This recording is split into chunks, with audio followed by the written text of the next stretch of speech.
Welcome to Australasian Bus and Coach TV.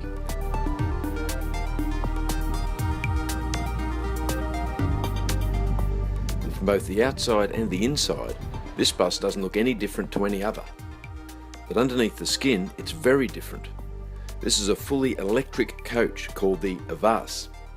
The Avass is a prototype with a pedigree belonging to electric vehicle startups Avass and Bryson. It's powered by lithium-ion batteries packed into several cases. Walking us around the business end of the coach is the owner of Avass and former CEO of Bryson, Alan Salaf. Here are some battery packs. They're evenly distributed to be able to put compliant and also a balanced mass over the front and rear axles.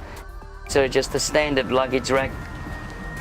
Again, we've got smaller battery packs. They're all the geometry of the packs are different, but the batteries themselves are all identical sizes. These cases are also submergible. They can actually sustain up to 30 meters under the water. Our cooling system, that's for our power steering and our automatic transmission.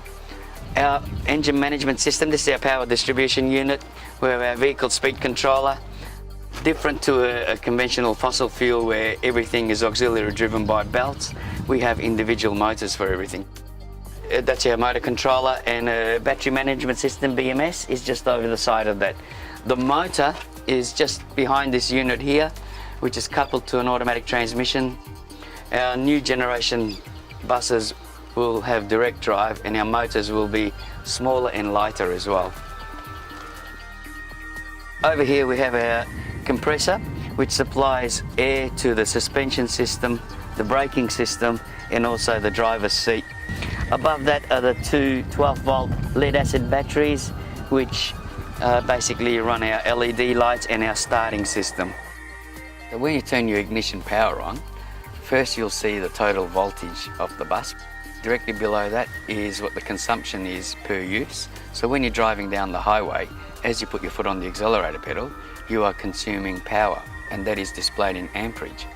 And that basically tells you how much amperage you're taken out of the system as you're driving, or when you're backing off and we bring in the regenerative system to come into it, then we go into the plus and we're actually putting power back in.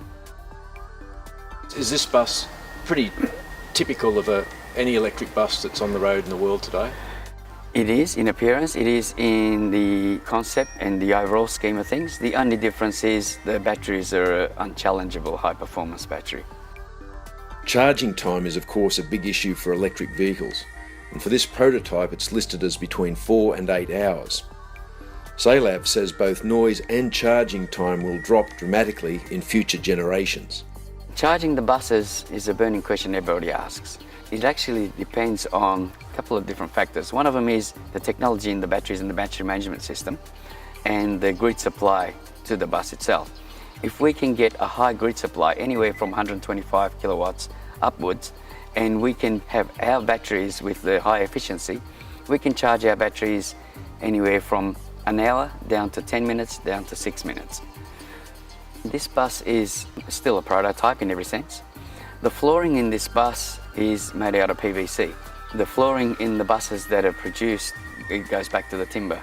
So the timber gives you less resonance and more quieter and more insulating effect. Driving an electric bus for the first time is a fascinating experience.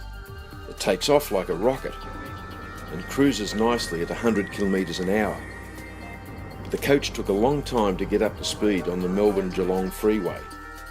From a drive experience, I think we just got to keep in mind that it is a little bit different to drive than a fossil fuel.